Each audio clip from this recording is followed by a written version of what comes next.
Fala, investidores, tudo bom com vocês? Esse é o canal LF Investidor e hoje dando continuidade a uma bateria de vídeos que vai sair agora ao longo dessa semana sobre os fundos que eu detenho em carteira, na minha carteira pessoal e principalmente a leitura do relatório gerencial de janeiro, o mais fresquinho que nós temos. Neste momento começamos com PLCR11. Peço o seu like, a sua inscrição e também que ative o sininho. Então vamos lá, é da Plural Recebíveis. Esse fundo tem a carta mensal de janeiro de 2022, é um fundo de papel, ele é full CRIs, porque geralmente tem alguns fundos que são meio híbrido, também acaba virando um FOF, mas esse aqui não, ele se mantém fiel à sua proposta inicial, então ele tem somente CRIs. Isso me agrada muito ter um fundo desse tipo também na carteira. Então a gente tem 36 CRIs, esses CRIs eles não têm muitos giros, ele tem poucos giros, essa gestora não costuma ficar comprando muitos CRIs, mas ele tem uns CRIs que a gente vai ver ao longo desse vídeo, bem bacana, com uma duration boa e também com uma qualidade substancial. Ele está com o último rendimento de 1,05, ele ainda está atrelado bastante ao IPCA, mas a gente já vê que vai diminuindo de forma, claro, bem irrisória, ele diminui um pouco essa exposição ao IPCA e já começa a atrelar um pouco mais o CDI.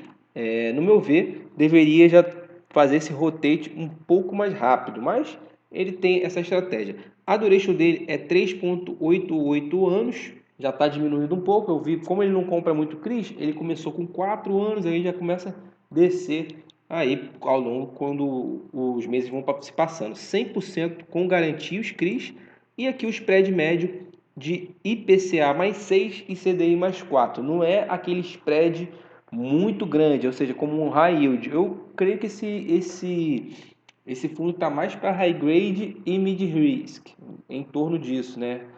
Mas muito mais high grade, sim, porque tem uma qualidade boa dos ativos, a proposta é diferente.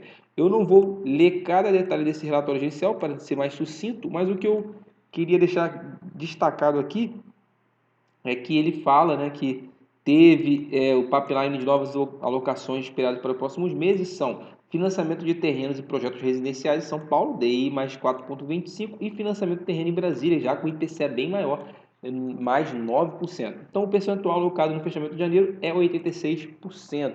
Ou seja, é um fundo que não fica comprando muito, então ele mantém um caixa e vai comprando bem aos poucos, tá? Com bastante tranquilidade.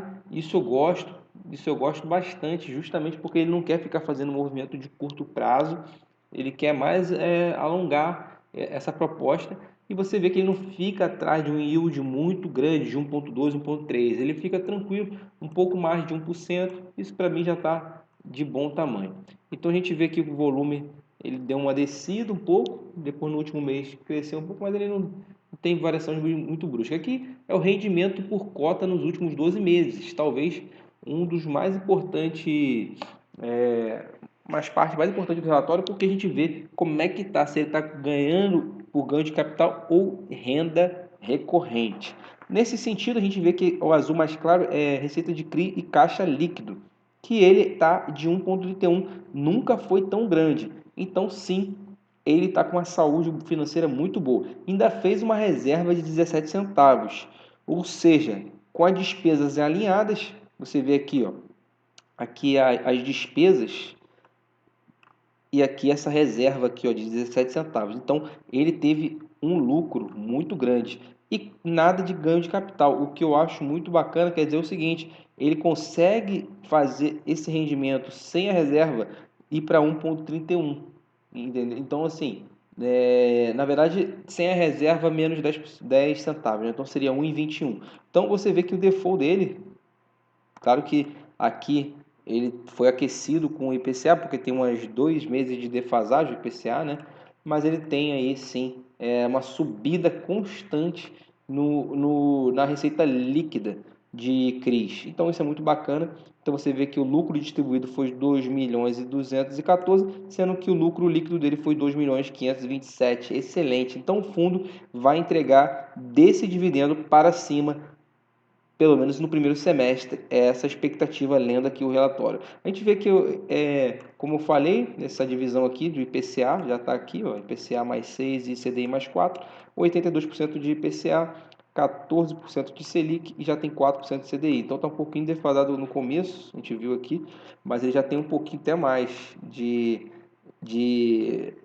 Selic e já diminuindo um pouco essa parte de inflação que era maior nos últimos relatórios. A gente vê que o duration dele está bem equilibrado entre 2, 5 e 10 anos, tá bom, pessoal?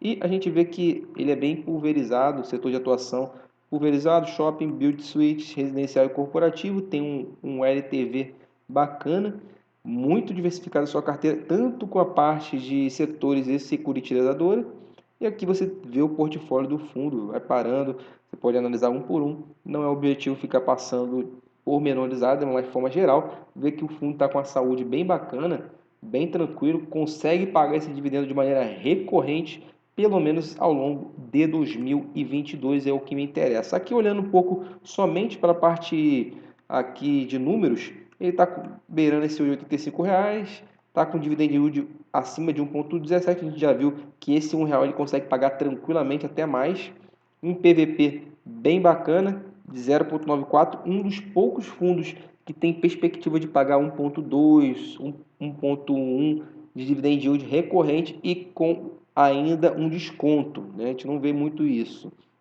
E aqui a parte de análise gráfica, você vê que ele tá nessa, ele tem uma região uma característica dele de acumulação é grande, fica batendo. Aqui já teve essa acumulação e agora descer um pouco. Eu creio que essa descida ela vai se encontrar muito próximo aqui essas partes superiores, que é em torno de R$ 84. Então, eu não creio que ele vai descer muito mais. Com esse dividend yield, é mais fácil ele estar depois lateralizando aqui nessa faixa aqui dos 84, 83. Então, tem pouco downside e manutenção na perspectiva. 1.2 está alinhado com as taxas e a gente vê que esse dividendo está mais aquecido, provavelmente vai continuar nesse patamar por um bom tempo. E aqui o dividend yield subindo e agora começando a dar uma manutenção de dividendo. A gente não crê que vai subir muito mais não. A gente crê que vai ficar em torno de 1.2 mesmo, 1.1 já é a perspectiva. Para mim faz muito sentido, mesmo com a Selic alta, você manter carregando 1.1, 1.2 de dividend yield ao longo de 2022, para mim é quase que uma renda fixa. E o valor patrimonial dando uma leve caída, isso aí não é bom, mas não é nada assim muito agressivo. Tá bom, pessoal? Esse foi a minha análise, espero que tenham gostado. Dê o seu like, a sua inscrição. Comenta aqui se você tem esse fundo em carteira, se você gosta, se tem alguma coisa que eu não vi e não analisei aqui, mas que você deseja comentar, que alertar a gente. Muito obrigado mais uma vez, até a próxima e bom investimento a todos.